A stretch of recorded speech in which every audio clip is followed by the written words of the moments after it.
Well, the Urus certainly looks like a jacked-up supercar. With its swivel-eyed styling, it appears to be every inch a Lamborghini.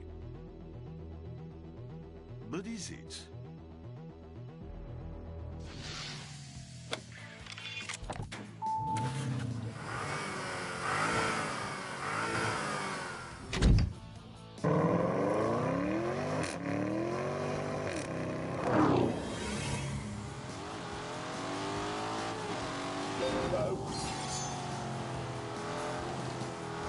Turbochargers may be a little bit annoying on the road, but here they're giving them a low-down torque that they need to get up this hill.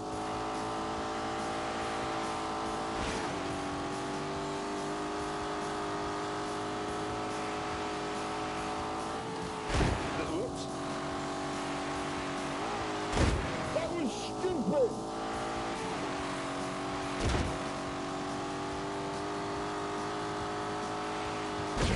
Good. Holy.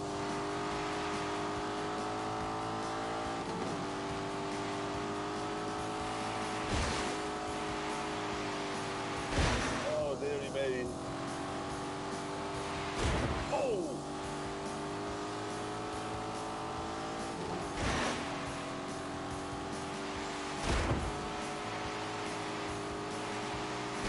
No! Oh, God.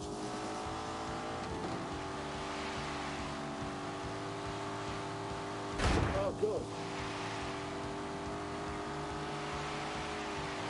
That'll do.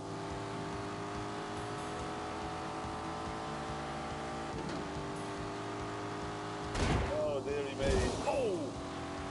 Speed is the answer.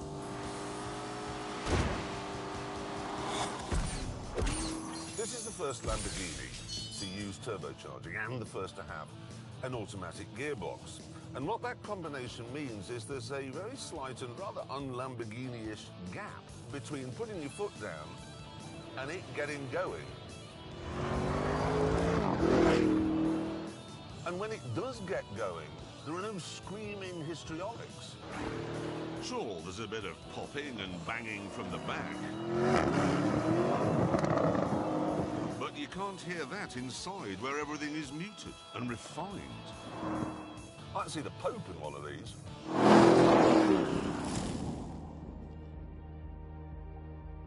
So, it's quiet and a bit hesitant. And it has snazzy diffs and a clever traction control system.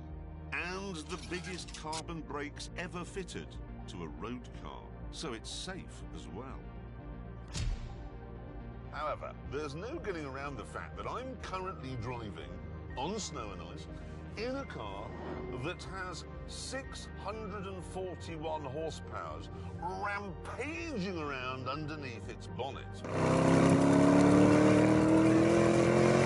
Which means that actually, it's not that safe at all.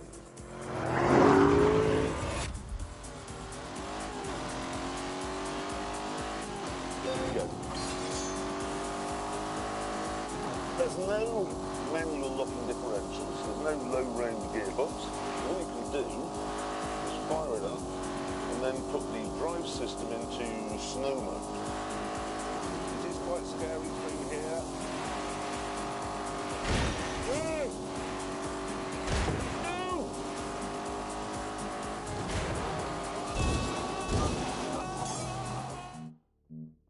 Which means that actually, it's not that safe at all.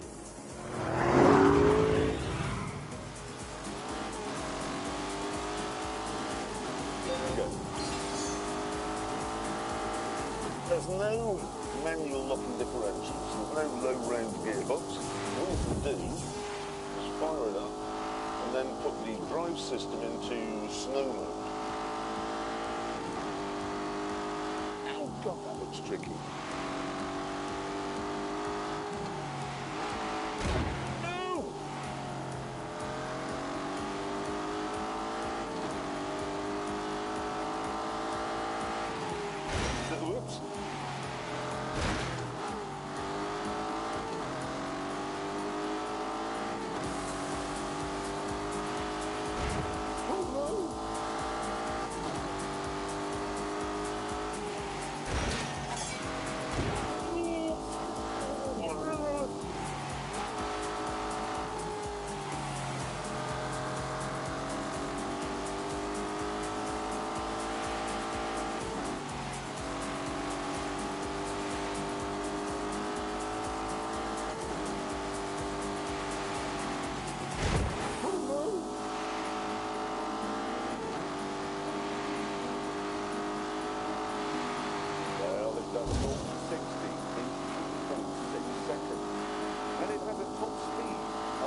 themselves.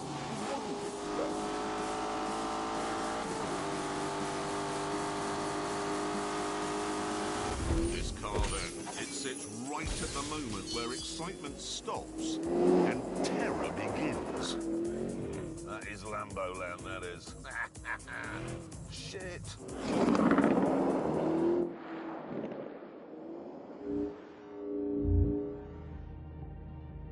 So, the Urus looks and feels like a Lamborghini. It's also practical. The boot is massive. And inside, there's space for 5 6-footers. It's a nice place to be as well. And all that's great. Which leaves us with one more thing to answer. Is it a good laugh? What we've done is use a snowplow to create a racetrack on this frozen lake.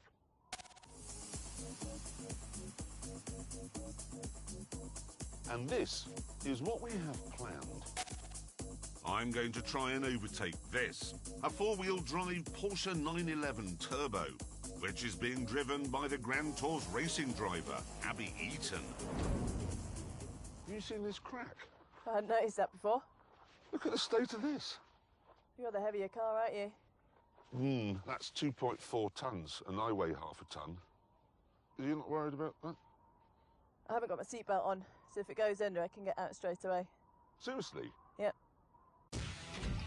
Before the duel began, I had a few practice laps on my own.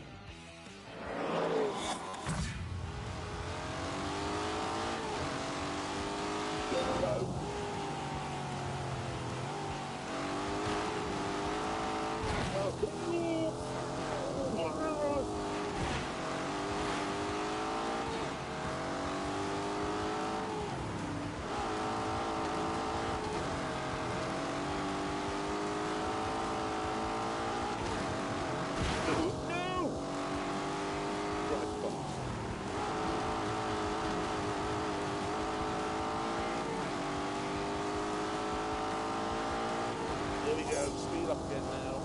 Look at that for a tidy line.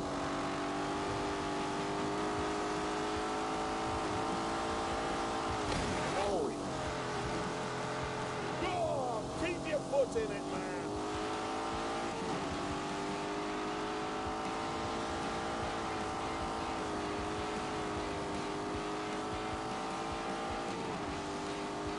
Oh my God! I'm going to get some noise. Oh, dearie me. Right fast.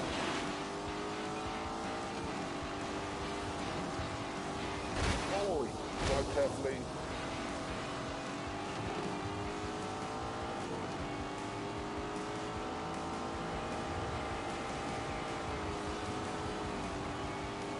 Oh, look at that for a tidy line. Oh, my God.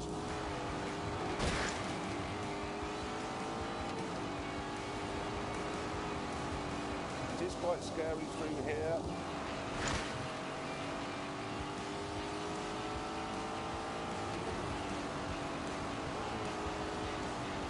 Roaring off.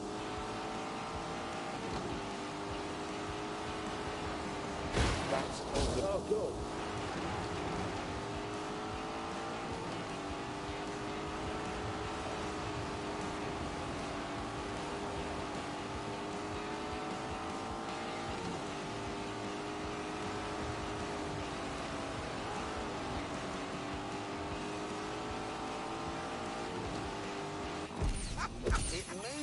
able to get as far up a ski slope as a Range Rover, but for doing this, it's better.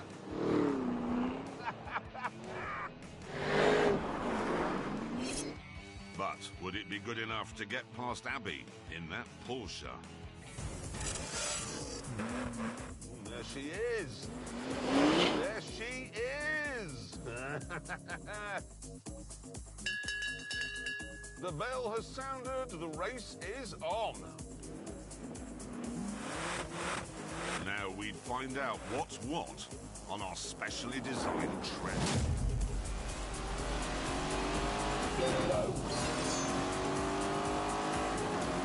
Make this car, Lambo's engineers hope.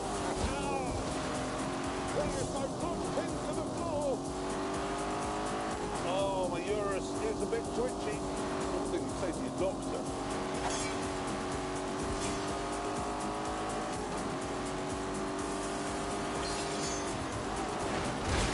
Oops. Can I go a bit faster?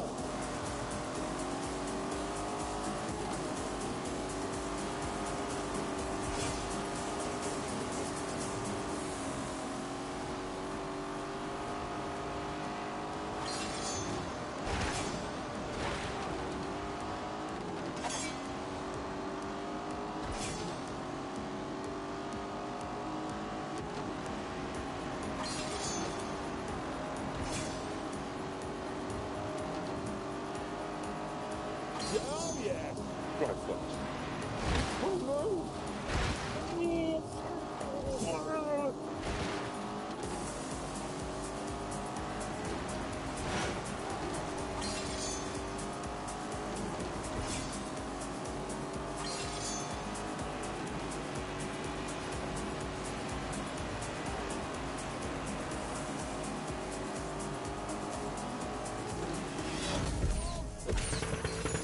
Come on, you can have her! Come on!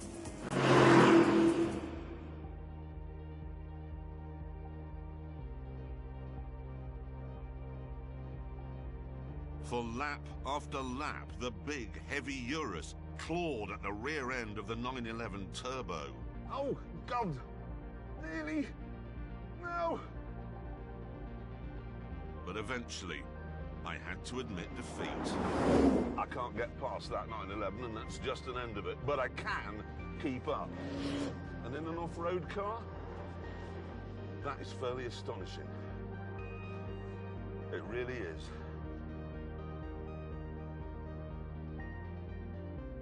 Certainly, I can believe Lamborghini's claim that this is the fastest off-road car in the world.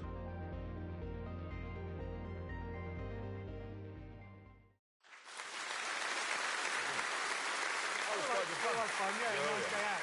I got paid for that. That was your job. That was work. Doing that was my work.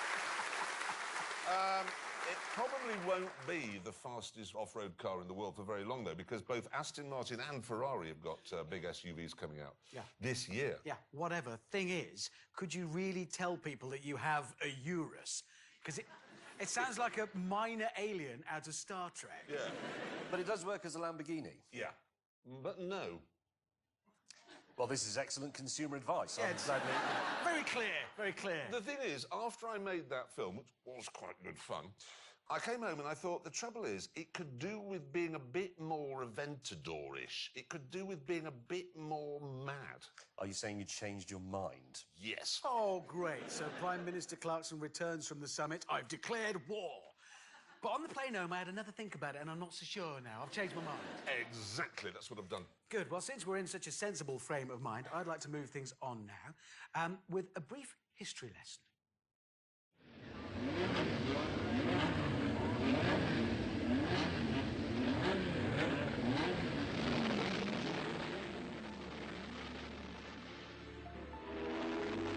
On April the 7th, 1968, a racing driver was killed in a Formula 2 race in Hockenheim, Germany. Sadly, the driver's death was not a surprising occurrence, because such was the danger of the sport back then. He was one of 127 racing drivers who would die at the wheel that year alone.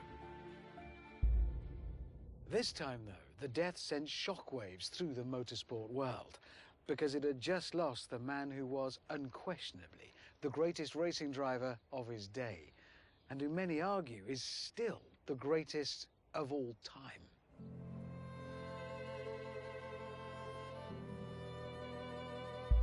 Jim Clark has died in an accident during a Formula 2 race in West Germany.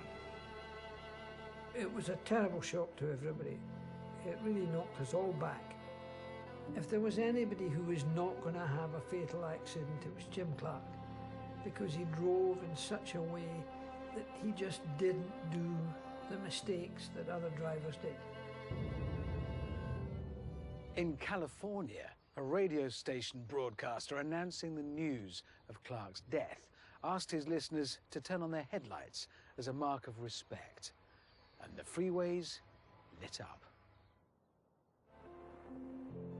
Such a huge global fuss would not have sat easily with Clark, because this shy, modest man, the son of a Scottish sheep farmer, was never one to trumpet his own skills.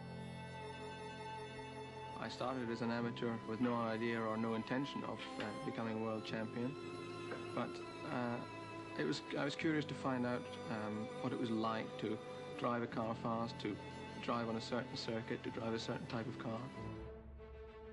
Having cut his teeth in sports car racing in the late 50s, Clark's speed and talent was spotted by Lotus boss Colin Chapman, who signed him for his Formula One team in 1960. Clark soon set the motorsport world alight, especially in this car.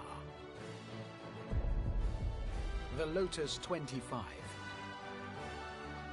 in which, in 1963, he won his first F1 World Championship. Oh my God! I am sitting where Jim Clark sat!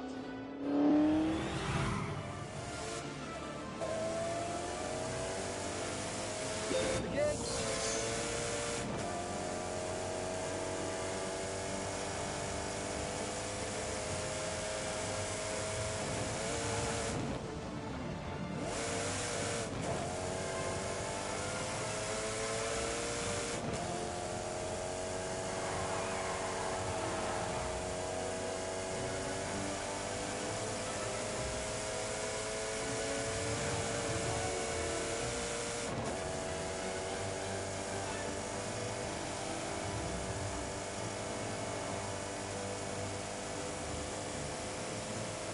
Watch this.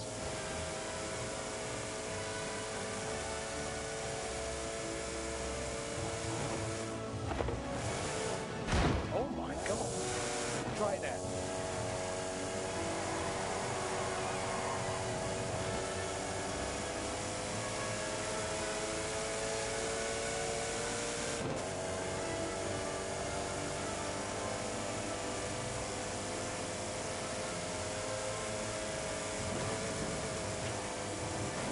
Go. Oh!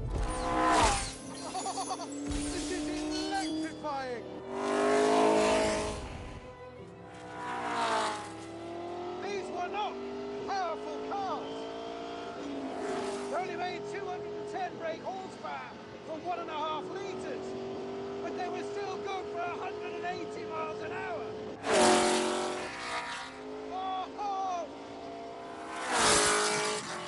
Thanks to its revolutionary monocoque chassis, the 25 was stiffer and lighter than any other F1 car, which meant it wasn't just fast on the straights, but quicker through the corners too.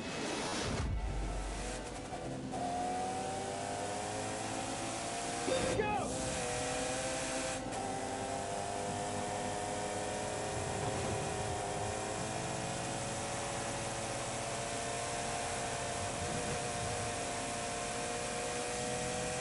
Oh, I'm slightly alarmed.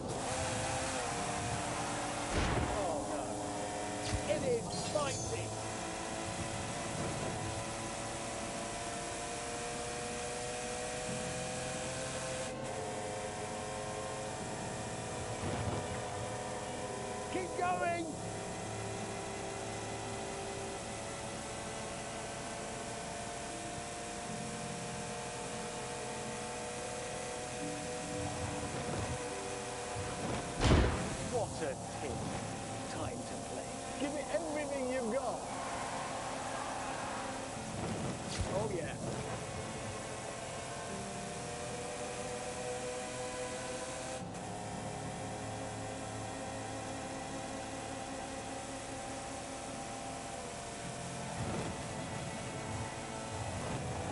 this. It really is toys. And in the 1963 season, Clark used it to win a record 7 out of the 10 Grand Prix. Winner is Jim Clark. Nobody could possibly catch him now. But 1963 was just a warm-up for what was to come. To get a true picture of Clark's genius, we must look at another year, 1965, when he hit heights no driver had reached before, or has done since. A modern Formula One driver does 21 races a year and often complains that's too many. In 1965, Jim Clark raced in 63 races. Some of these cars look similar, but they are all completely different. In a car like this, he'd do Formula One Championship. He raced in the British Formula 2 Championship and the French Formula 2 Championship in this car. He raced in the Tasman Series, a sort of Australian Grand Prix for Down Under, in this car. And then there's this Lotus Cortina, in which he decided to race in touring cars. And then if all that wasn't enough, he decided to go for the Indy 500. First up was the Tasman Series in Australasia. Out of the 15 races, Clark won 11 and took the crown. Then it was back to Europe for the British and French Formula 2 Championships, both of which he won. Jim Clark led from the start. Winner is Jim Clark. And in between the F2 races, he was jumping into his Lotus Cortina and racking up touring car victories.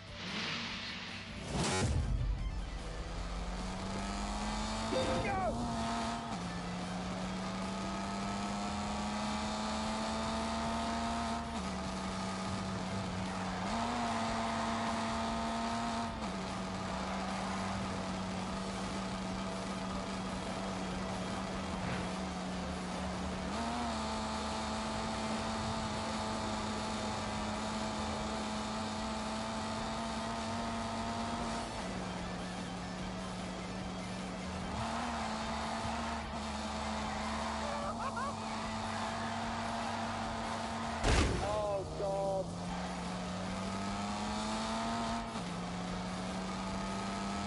This is dangerous because of you.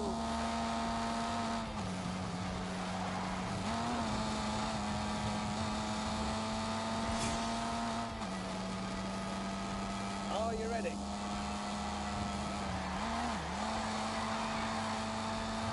Oh my God!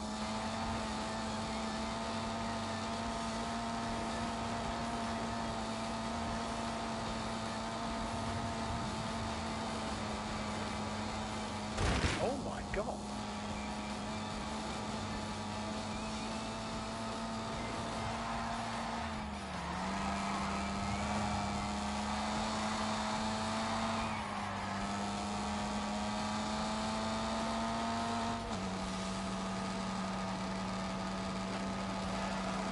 Oh, God.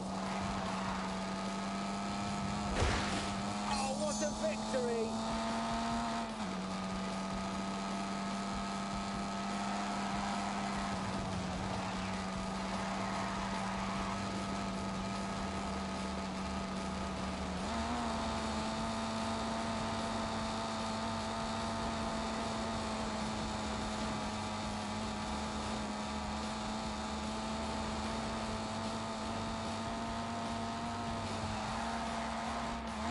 Come on, keep going!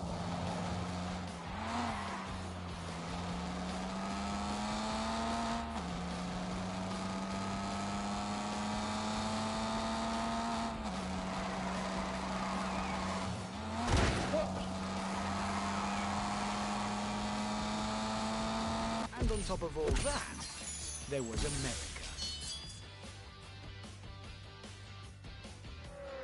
The Indianapolis 500 has been called the greatest spectacle in racing. America's most prestigious race would be a tough challenge. Oval racing at higher average speeds than he was used to against seasoned Indy veterans. For the Indy 500, Clark raced a specially developed Lotus, producing just shy of 500 horsepower. However, although he already had a Formula One world title to his name, the Scotsman's CV cut no ice with the sniffy Indy officials, who made the upstart from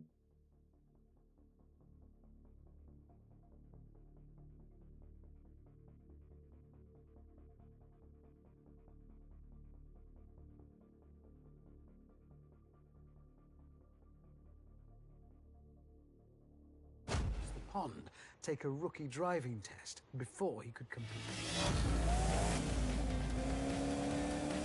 Go, go, go! Go, go, go!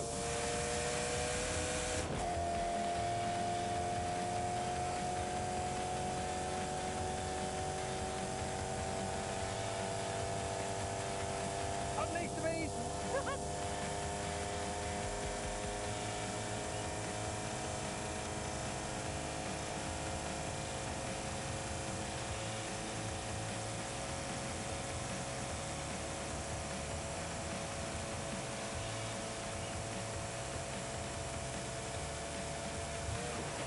Come on, come on, come on.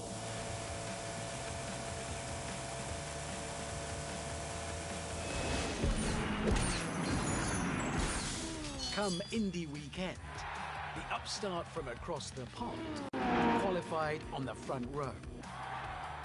And then, in the race itself, Clark, up against America's finest oval racers, won by just over 2 minutes.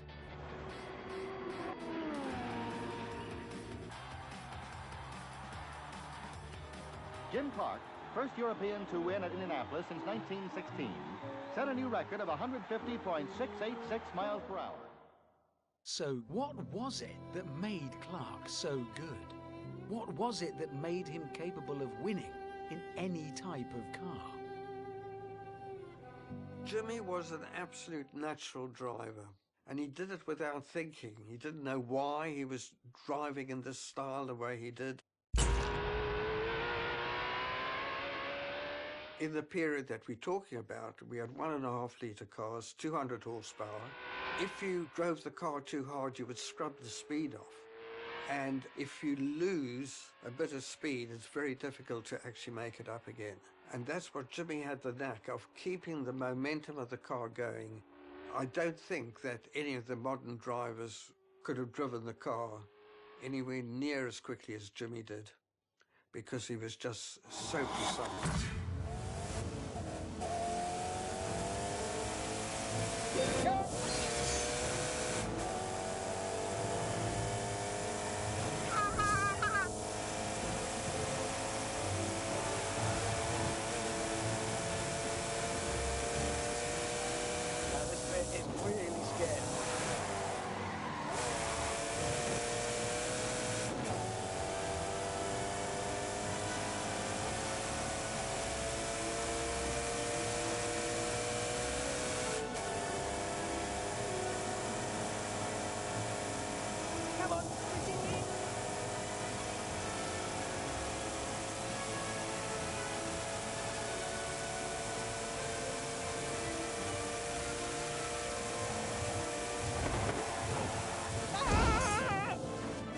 Okay, problem sorted. Get your motor rolling.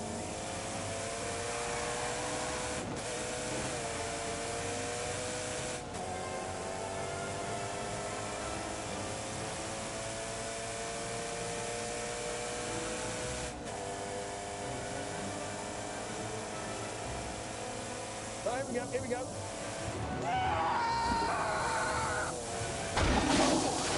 Gotta keep the pressure.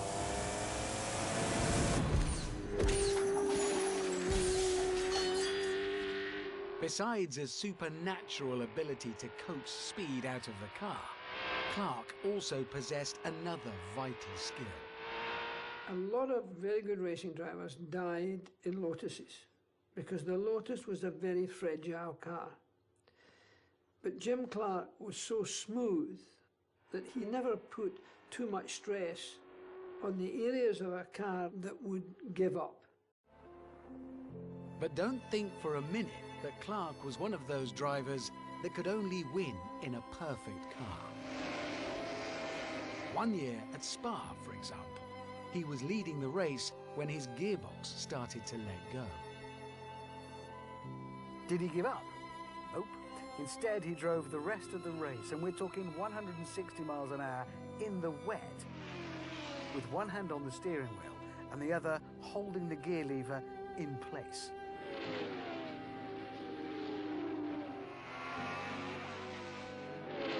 And he still won. By nearly 5 minutes.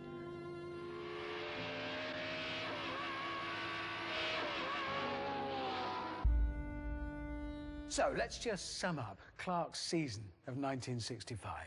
Of the 63 races he contested, he won a staggering 31 of them and was on the podium a further 8 times. He was now seen as the greatest racing driver of all time, in demand. Get a bloody move on. However, in 1968, driving the Lotus 49, another game-changer from Colin Chapman, Clark took the first win of the year in South Africa and looked set for another dominant season. Congratulations, Jim. This is absolutely splendid effort. Okay, thank you very much. And then, on the weekend of April the 7th, Clark had a choice of 2 races he could compete in. One at Brands Hatch, the other a Formula 2 race at Hockenheim. Fatefully, he entered the German race.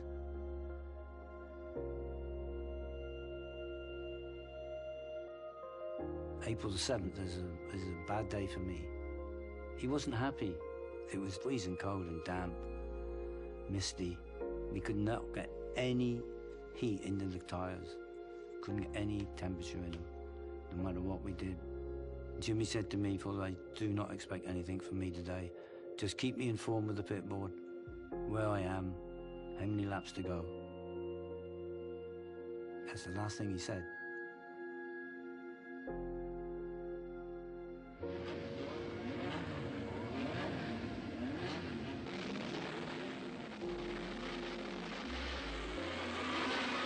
On lap 5, Clark's car suddenly speared off the track at 170 miles an hour. When he died, he was just 32.